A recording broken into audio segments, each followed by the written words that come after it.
interdit, pour ne pas dire empêcher les autres pays de pouvoir commercer avec les pays, ces anciennes colonies.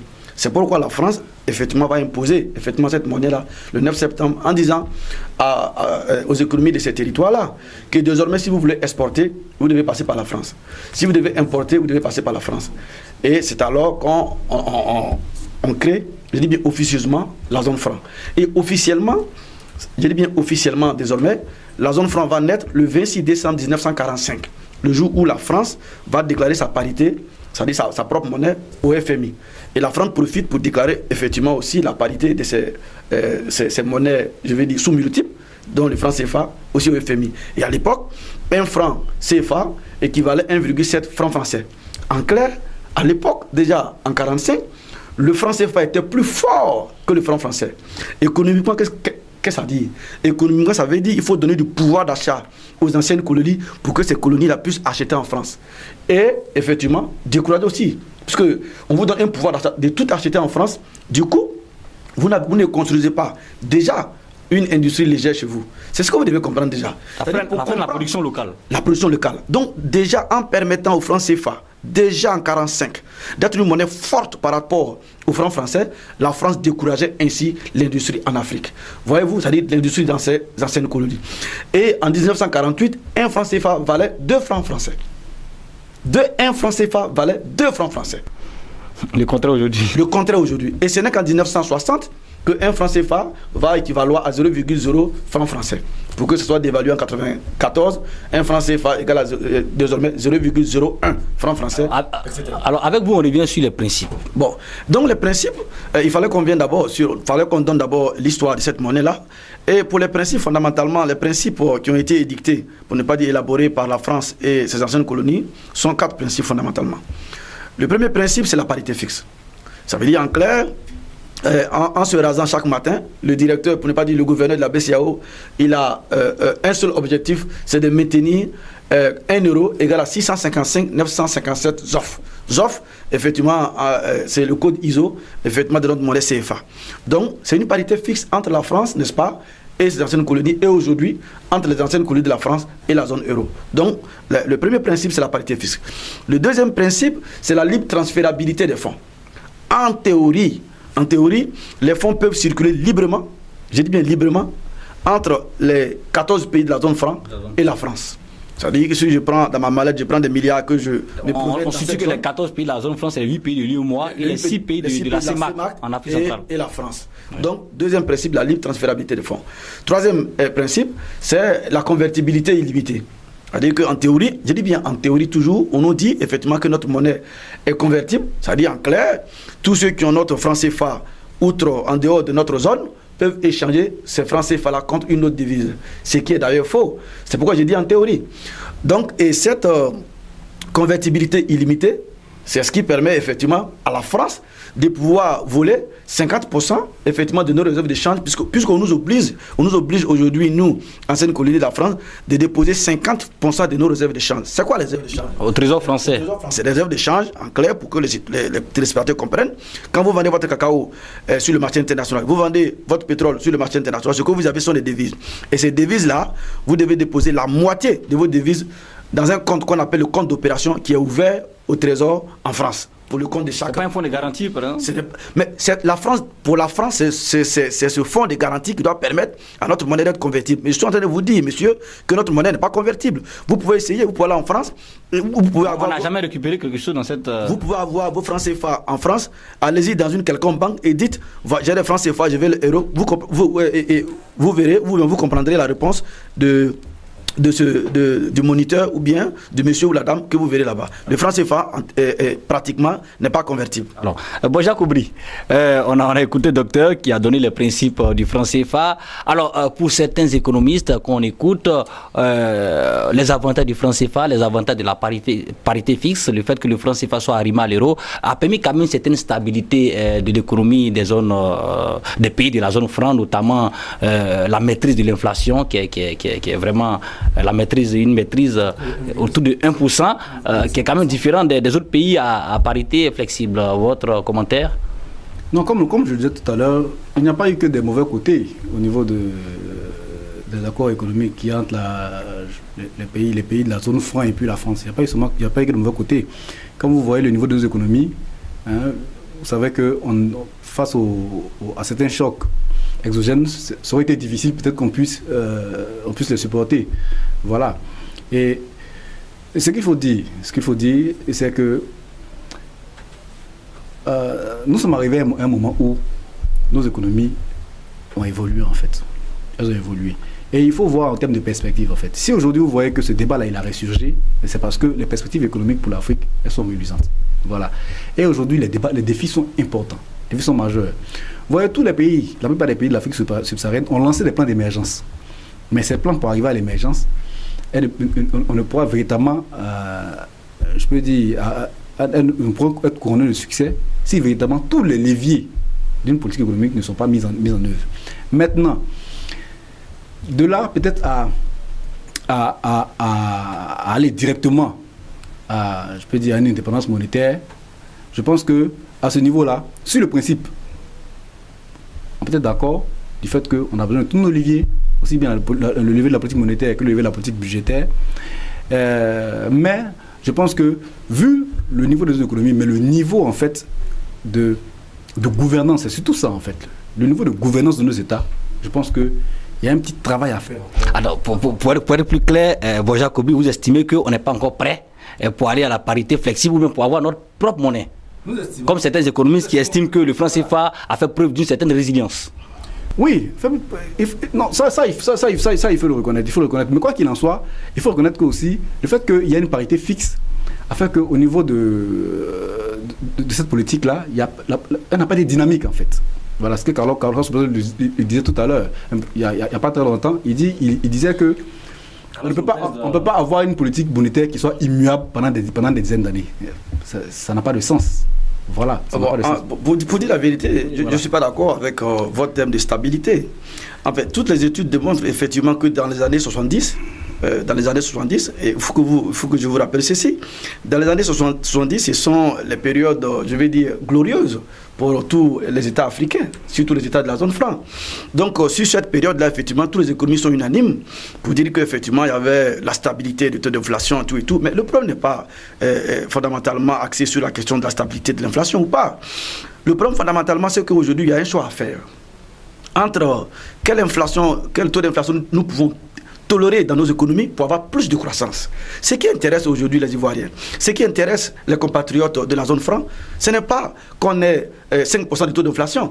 Si en tolérant 5% d'inflation, nous avons peut-être 10 points de croissance ou 20 points de croissance, c'est ce qui nous intéresse parce que ce n'est pas l'inflation qu'on mange, comme on dit à Abidjan, mais c'est fondamentalement les fruits de la croissance que nous devons partager. Les autres pays, ce qu'on appelle les pays hors zone franc, vous prenez le pays comme le Ghana, vous prenez le pays comme le Nigeria, vous prenez le pays comme le Botswana, comme le Kenya, etc. Ou bien le Zimbabwe. Voilà des pays qui tolèrent un peu plus d'inflation, entre peut-être 6 et peut-être 10%, mais qui ont des taux de croissance élevés et qui ont de PIB par tête, ça veut dire la richesse de leur population très élevée par rapport à nous. La preuve, à partir des années 80, on a vu que les pays qui n'étaient pas dans la zone franc ont beaucoup profiter de l'économie internationale par rapport aux pays qui étaient dans la zone franc.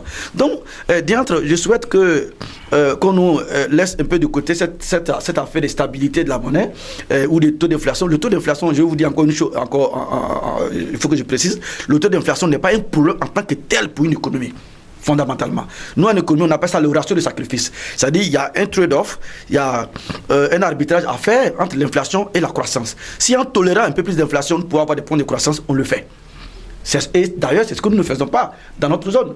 Le professeur Nicolas Gbou a démontré effectivement dans son livre, le franc CFA et l'euro contre les Africains, il a démontré par exemple que dans les pays de la zone CFA, on pouvait aller jusqu'à 6% d'inflation pour pouvoir avoir beaucoup plus de croissance. Donc voyez-vous, ce catéchisme qu'on enseigne partout en disant, ben voilà, nous avons un taux d'inflation faible de 2%, ça ne tient pas, pas du tout. À mon humble avis, je vais vous dire une chose, monsieur. Le franc CFA a créé beaucoup plus de problèmes que de biens. En théorie, qu'est-ce que le franc CFA devait nous donner? On nous a dit que le franc CFA devait permettre aux économies de la zone de pouvoir profiter du commerce international. On nous a dit qu'en théorie, le franc CFA devait permettre aux économies de la zone CFA de pouvoir avoir ce qu'on appelle les IDE, les investissements directs étrangers. Mais je vais vous donner les chiffres. Regardez en 2009. En 2009, les exportations, par exemple, du Mali vers les États-Unis ont chuté de 2,2 milliards de francs CFA. Là où le Ghana, la même année, ses exportations vers les États-Unis sont à 99 milliards de francs CFA et à 98 milliards de francs pour le Botswana. Est-ce que ce n'est pas le fait d'une économie structurée? Donc c'est pour vous dire quoi? C'est pour vous dire que le Mali qui est dans la zone franc, ses exportations chutent de 2,2 milliards, pendant que le Ghana, qui a sa monnaie qu'on appelle le CIDI, pendant que le Botswana qui a sa monnaie, eux, par contre, leurs exportations culminent à peu près 100 milliards de francs CFA. Alors le franc CFA qui est arrivé à l'euro pose problème au niveau de l'exportation. Oui, en fait, on partait dans le sens de ce que le docteur a dit. Parce que quand vous prenez un taux de parité fixe comme ça, vous voyez, ce que ça arrange véritablement, je peux dire, c'est les pays européens. Voilà, parce que lorsque je suis européen avec un taux de parité fixe, il est plus facile pour moi de venir commercer avec ces pays-là.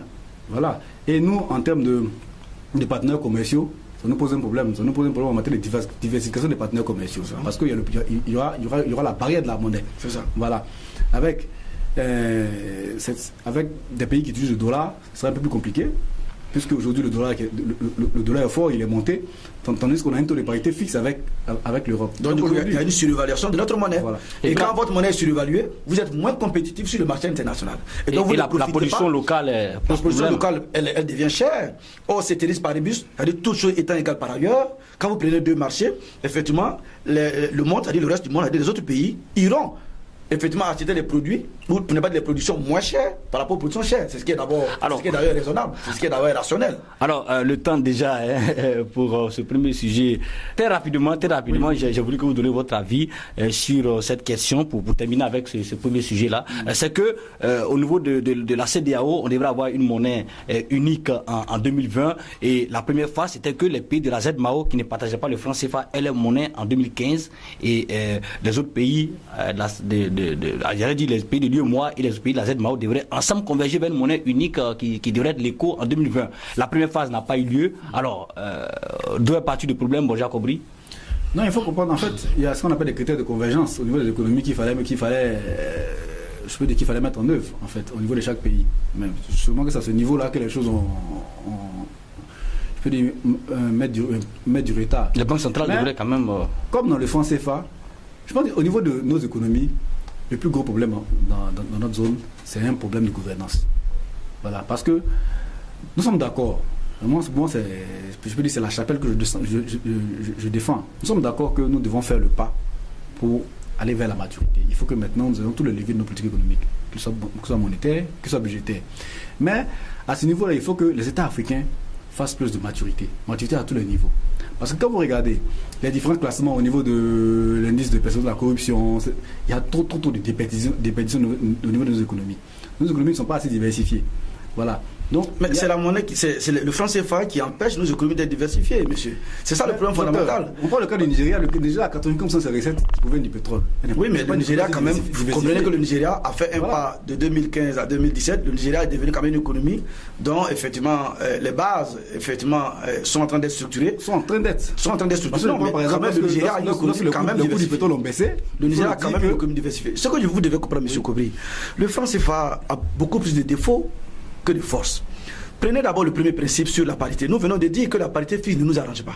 Quand vous prenez les petites économies comme les nôtres, ce qui nous arrange, c'est la flexibilité et non la rigidité.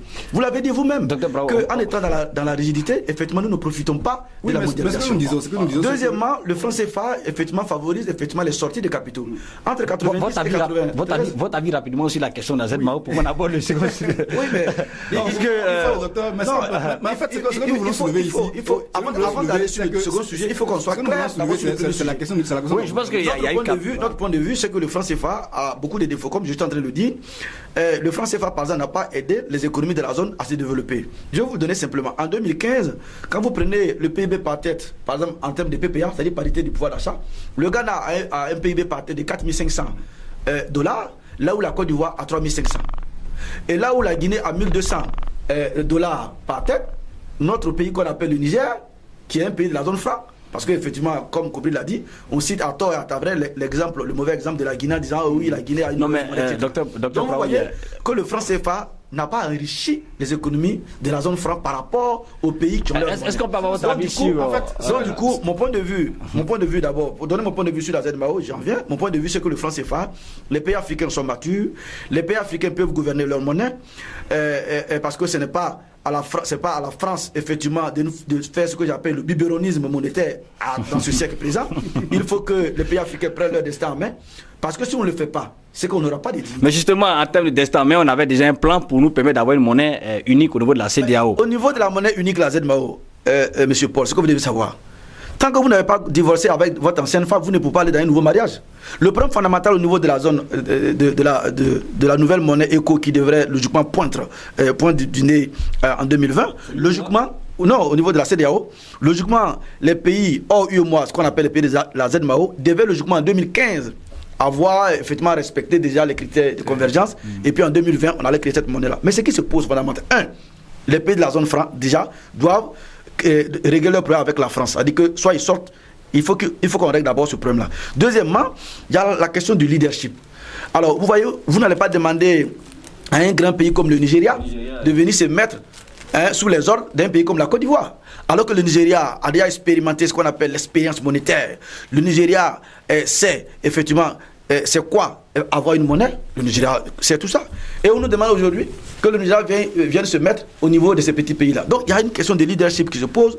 Et c'est ce qui fait qu'aujourd'hui, fondamentalement, ce grand projet de la monnaie qu'on appelle l'éco connaît des problèmes. Ok, merci.